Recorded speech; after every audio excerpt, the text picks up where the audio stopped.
एकनाथ शिंदे सरकार ने किया दावा, विपक्ष के झूठ का हम करेंगे पर्दाफाश। शिंदे सरकार के इस कार्यकाल के अंतिम सत्र में विपक्ष के बजाय सरकार आक्रामक दिखाई दे रही है।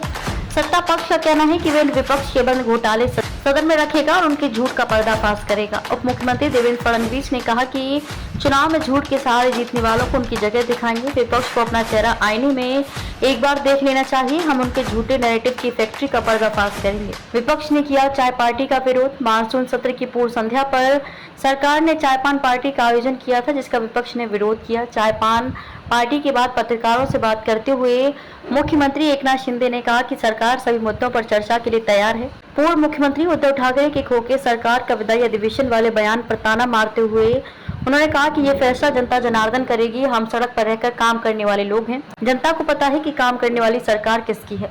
विपक्ष के बहिष्कार पर क्या बोले सीएम। विपक्ष के बहिष्कार पत्र पर सीएम ने कहा कि उन्होंने जो पत्र दिया है उसके वही झूठे और घिसे पेटे मुद्दे हैं। विपक्ष लोगों को भ्रमित कर रहा है। उन्होंने संविधान बदलने का झूठा नैरेटिव सेट किया। इसका उन्हें चुनाव में फायदा जरूर मिला। देश भर में कांग्रेस केवल 99 सीटें जीत पाई। उन्हें बीजेपी की 240 सीटों तक पहुंचने में 25 साल लग जाएंगे। उन्होंने कहा कि उद्धव सेना और हमारी पार्टी का 13 सीटों पर आमना सामना हुआ, जिसमें से हमने 7 सीटें जीत।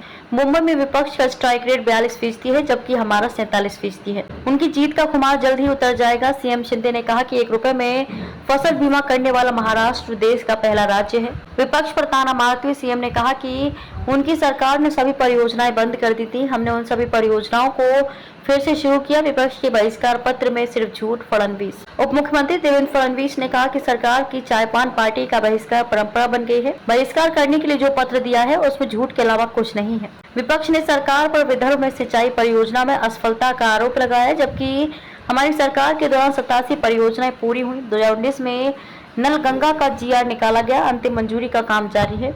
मेरा कहना है कि महाविकास अघाड़ी सरकार के कार्यकाल में परियोजना को मंजूरी क्यों नहीं दी गई। वैधानिक मंडल उनकी सरकार के दौरान लैप्स हो गए। हमारी सरकार ने इन्हें दोबारा शुरू करने की मांग केंद्र सरकार से की है। सबसे अधिक पेपर लीक उद्धव ठाकरे सरकार में हुए। पेपर लीक पर फडणवीस ने कहा कि सबसे अधिक पेपर लीक उद्धव ठाकरे सरकार में हुए। वे हमसे सवाल पूछ रहे हैं। महाराष्ट्र में निवेश तीसरे चौथे नंबर पर आ गया था, वह अब नंबर 1 पर आ गया है। वित्तीय केंद्र गुजरात चला गया। ये वर्ष 2012 में गुजरात गया, जब राज्य में कांग्रेस का मुख्यमंत्री था और केंद्र में कांग्रेस का प्रधानमंत्री था। उप मुख्यमंत्री अजित पवार ने कहा कि इसमें कोई सच्चाई नहीं है कि पाठ्यक्रम में मनुस्मृति के श्लोक शामिल किए गए हैं। विपक्ष जानबूझकर जातियों के बीच तनाव पैदा करने का काम कर रहा है।